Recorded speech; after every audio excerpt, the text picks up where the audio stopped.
The campaign that our group decided was the best is Planned Parenthood's Where Did You Wear It campaign. This is a screenshot of the Where Did You Wear It website. The lettering of Where Did You Wear It is spelled out in condoms.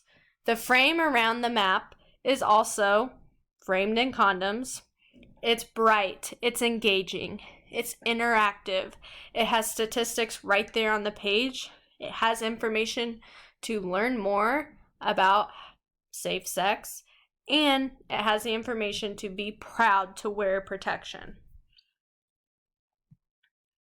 So why did we choose the Where Did You Wear It campaign as the best campaign? Planned Parenthood piloted this campaign out in Washington State on a college campus with 55,000 plus college students. They distributed condoms that have barcodes on them that can be scanned by users' smartphones to connect them to the Where Did You Wear It website.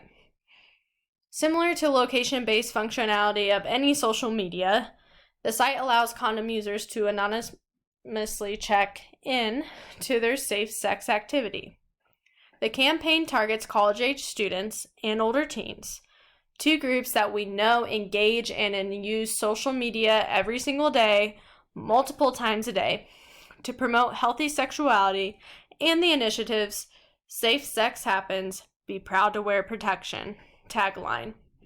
As condom users check in, the information shows up on the website's map, which is searchable by gender, sexual orientation, approximate age, location, and other filters.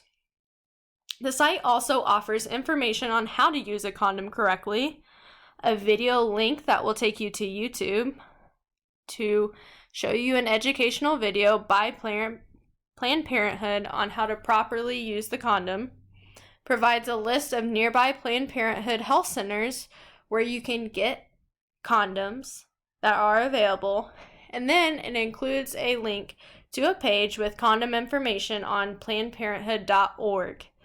The site promotes discussions within relationships about condoms and helps to remove the perceived stigmas that some people may have about condom use.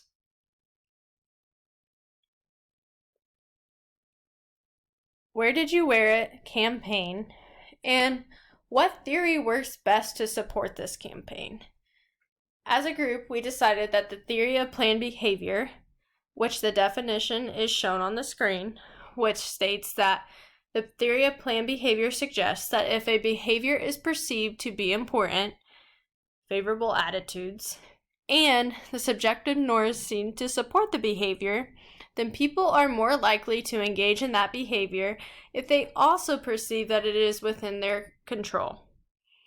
Using the examples and explanation of the Where Did You Wear It campaign, we break it down to individual parts of the theory of planned behavior and discussing the attitudes, perceived behavior, and the behavioral intention.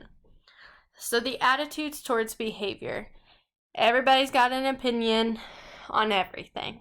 We know that there's attitudes related towards risky sex, safe sex. We know there's attitudes related towards condoms.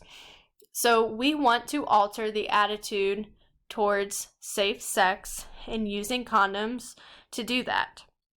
So we're using the college-age students and the older teen population to promote the healthy sexuality with Safe Sex Happens, Be Proud to Wear It.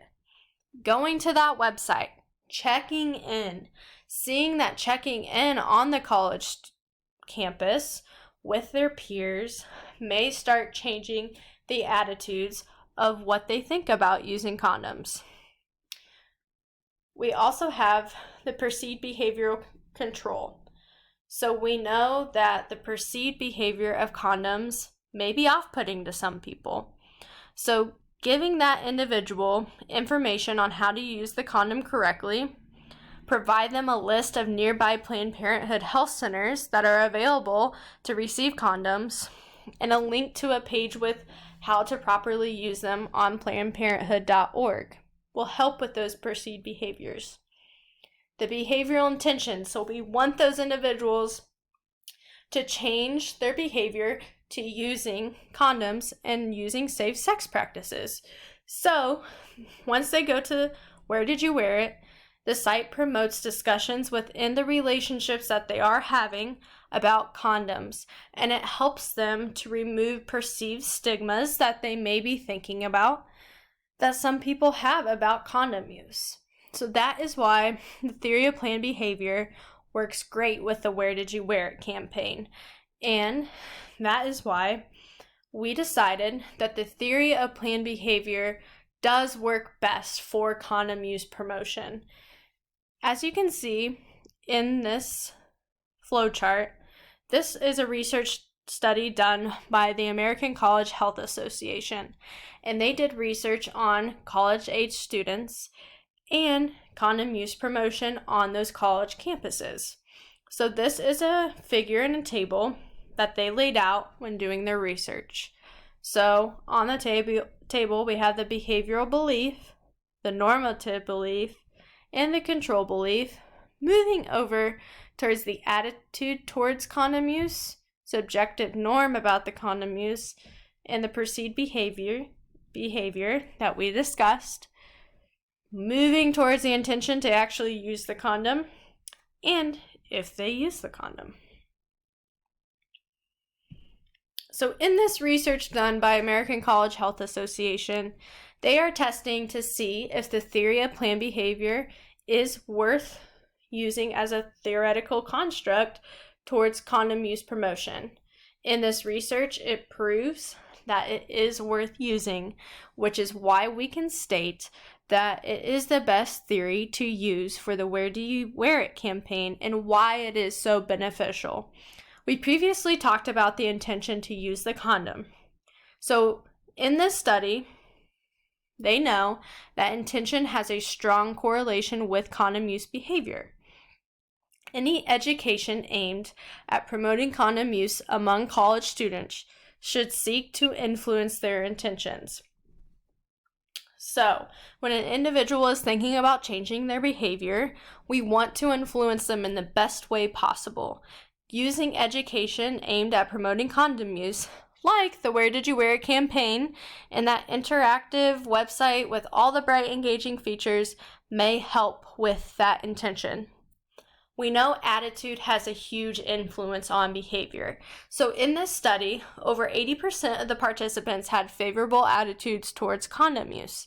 However, more females than males have favorable attitude toward the condom use, meaning that females thought better of using condoms towards males than males did. Which, given the fact that attitude of influence and intention to use the condom, efforts should be made to educate college students, especially those males, to develop positive attitude towards that condom use. So a great example to think about on a college campus is fraternities. All those males together, getting at least 10 of those males engaged using the Where Do You Wear It campaign will influence positive attitude towards condom use with all the other males in the fraternity, spreading like wildfire among the college campus because this frat is using safe sex practices, which can influence other individuals. Specifically, education should be promoted to dispel misconception about condom use. We know that the Where Do You Wear It campaign is already doing that. On their website, you can click to Reducing the Stigma about condom usage and to learn how to properly use it and why it is so beneficial for condoms to be used, especially at a young age and for anybody.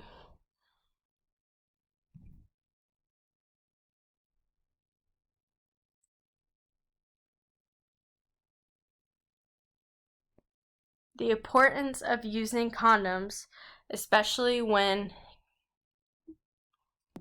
to use condoms when engaging in any sexual activity.